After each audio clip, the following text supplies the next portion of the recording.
آج ہم بات کرتے ہیں اطاعت اور عبادت. مختصراً بات ہوگی لیکن انشاءاللہ آپ کے لیے بہت انفارمیٹیو ہوگی. اطاعت اور عبادت میں کیا ڈفرینس ہے؟ اطاعت کسے کہتے ہیں؟ کہ اطاعت کہتے ہیں کہ حکم ماننا اور نواہی سے جن سے بچنے کا کہا گیا ہے ان سے بچنا، اسے کہتے ہیں اطاعت. اور عبادت کسے کہتے ہیں؟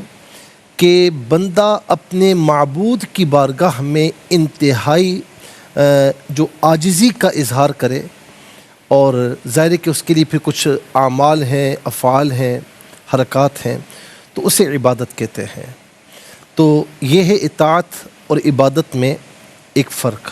دوسرا فرق یہ ہے کہ اطاعت اللہ تعالیٰ کے غیر کی بھی ہوتی ہے، ٹھیک ہے، اور اطاعت اللہ تعالیٰ کی بھی ہوتی ہے، اس کے رسول صلی اللہ علیہ وسلم کی بھی ہوتی ہے، اور اس کے علاوہ بھی ہوتی ہے. مثال کے طور پر یا ایھا الذین آمنوا اطیعوا اللہ واطیعوا الرسول واولی الامر منکم، سورہ نساء آیت نمبر 55. اے ایمان والو، اللہ کی اطاعت کرو، رسول کی اطاعت کرو، اور اولی الامر کی اطاعت کرو، جو تمہارے امیر ہیں، حاکم وقت ہیں، ان کی اطاعت کرو.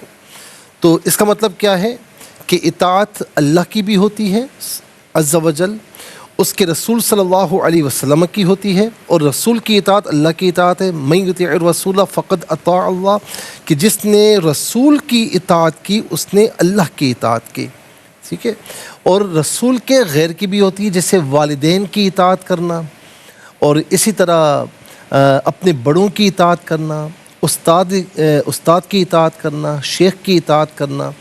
یاد رکھیں کہ اللہ تعالیٰ اور اس کے رسول علیہ السلام کی جو اطاعت ہوگی وہ وداؤٹ اینی کنڈیشن، یعنی کوئی کنڈیشن نہیں، بغیر کسی شرط کے. اور اولو الامر منکم، اولو الامر جو ہیں، جو حاکمین ہیں، ان کی یا والدین کی یا استاد کی یا شیخ کی جو اطاعت ہوگی وہ اللہ تعالیٰ اور اس کے رسول علیہ السلام کی اطاعت سے مشروط ہوگی.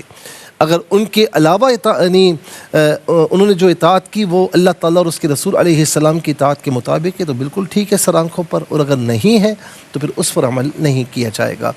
اچھا، ایک چیز اور بھی ہے ناظرین کہ اطاعت اور عبادت میں ایک فرق یہ بھی ہے کہ اطاعت جس طرح میں نے کہا کہ اللہ تعالیٰ اور اس کے رسول علیہ السلام کی اور اس کے علاوہ کی بھی اطاعت ہوتی ہے، لیکن عبادت جو ہوتی ہے وہ صرف اور صرف معبود کی ہوتی ہے، یعنی اللہ تعالیٰ کی عبادت ہوگی. عبادت اللہ تعالیٰ کے علاوہ کسی کی بھی نہیں ہو سکتی. اسی طرح یاد رکھیں ناظرین کہ اطاعت جو ہوتی ہے اس میں لچک بھی ہوتی ہے، وقت بھی فکس نہیں ہوتا، اور اسی طریقے سے وہ ڈیوائن اور ڈیزائن نہیں ہوتی. مثال کے طور پر آپ کو آپ کے والد صاحب نے کہا کہ یہ کام کر دینا، اب ظاہر ہے کہ آپ کو وقت دیا جاتا ہے نا، یا کل کر دینا، پرسوں کر دینا، تو اس کا کوئی وقت نہیں ہوتا، وقت فکس نہیں ہوتا. اور اسی طریقے سے یہ ڈیوائن اور ڈیزائن نہیں ہے. لیکن عبادت اس کا وقت بھی فکس ہوتا ہے اور یہ ڈیوائن اور ڈیزائن ہوتی ہے، یعنی جس طرح اللہ تعالیٰ اور اس کے حکم سے اس کے رسول علیہ الصلاۃ والسلام نے بتایا اسی کے مطابق کرنا ہے. 5 وقتہ نماز ہے نا، ڈیوائن بھی ہے، ڈیزائن بھی ہے، اور اس کا وقت بھی فکس ہے. وقت کے علاوہ کریں گے تو پھر نہیں ہوگی. اسی طرح ماہ رمضان کے روزے ہیں، اور اسی طریقے سے دیگر عبادات ہیں.